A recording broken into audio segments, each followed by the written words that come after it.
আজকে আমি মুরগির মাংস রান্না করব আলু দিয়ে।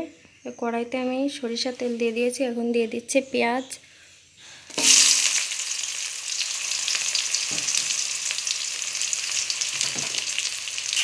পেঁয়াজ দিয়ে আমি ভালোভাবে একটু নেড়ে নিচ্ছি।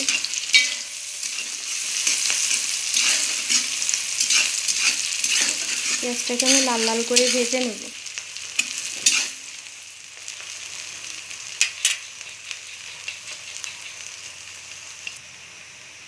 দেখতেই পাচ্ছেন পেঁয়াজ আমার লাল লাল করে ভেজে নেওয়া হয়ে গেছে। এখন আমি এতে যে মাংসটা রান্না করব সেই মাংসটা দিয়ে দিচ্ছি।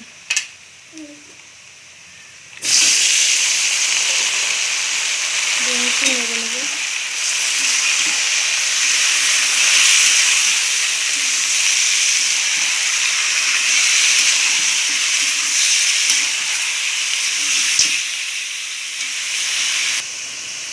আমি এখানে গুঁড়া মশলা অ্যাড করব। একে একে দিয়ে দিচ্ছি রসুন বাটা,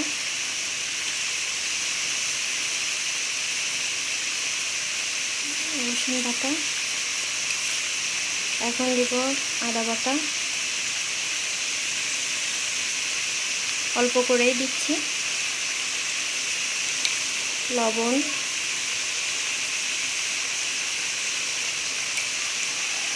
হলুদ গুঁড়া,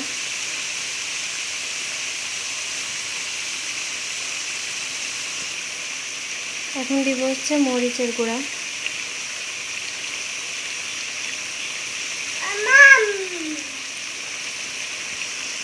দিয়ে একটু নেড়ে নিচ্ছি।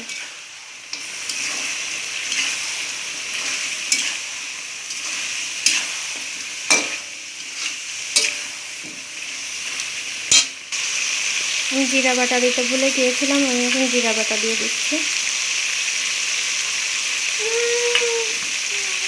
দিয়ে নেড়ে দিচ্ছি।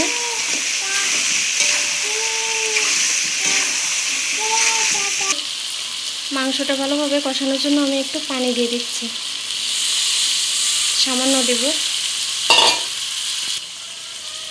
দিয়ে আমি একটু নেড়ে দিচ্ছি।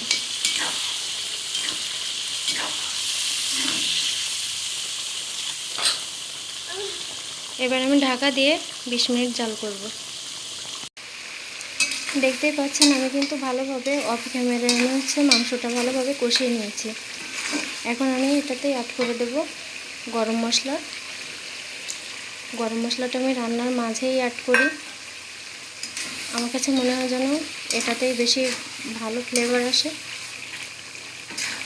এই জন্য আমি গরম মশলাটা অ্যাড করে আমি একটু নেড়ে দিচ্ছি। এখন আমি আলু দিয়ে দেবো, আলু আর রসুন দিয়ে একটু নেড়ে নিচ্ছি।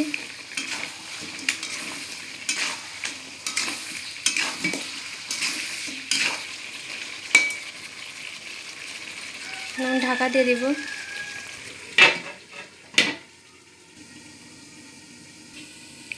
ঢাকনাটা উঠিয়ে নিয়ে আবার একটু নেড়ে দেব।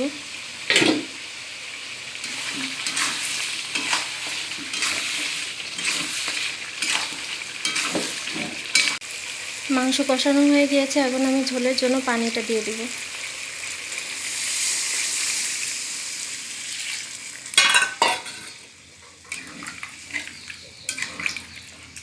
নেড়ে দিচ্ছি একটু।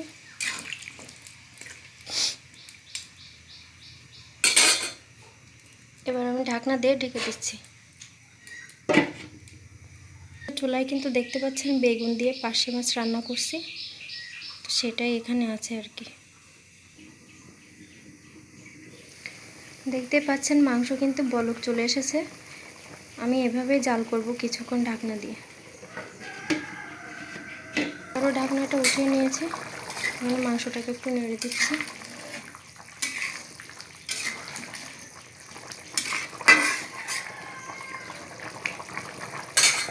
চুলার জালটা আমি কমিয়ে দিচ্ছি। আবারও ঢাকনা দিয়ে দিচ্ছি। এখন আমি জাল করব যতক্ষণ না পর্যন্ত মাংসটা ভালোভাবে সিদ্ধ হয়ে না যায়। সো দেখতে পাচ্ছেন আমার কিন্তু মাংস রান্না একদমই শেষের পথে। আমি একটু নেড়ে নিচ্ছি।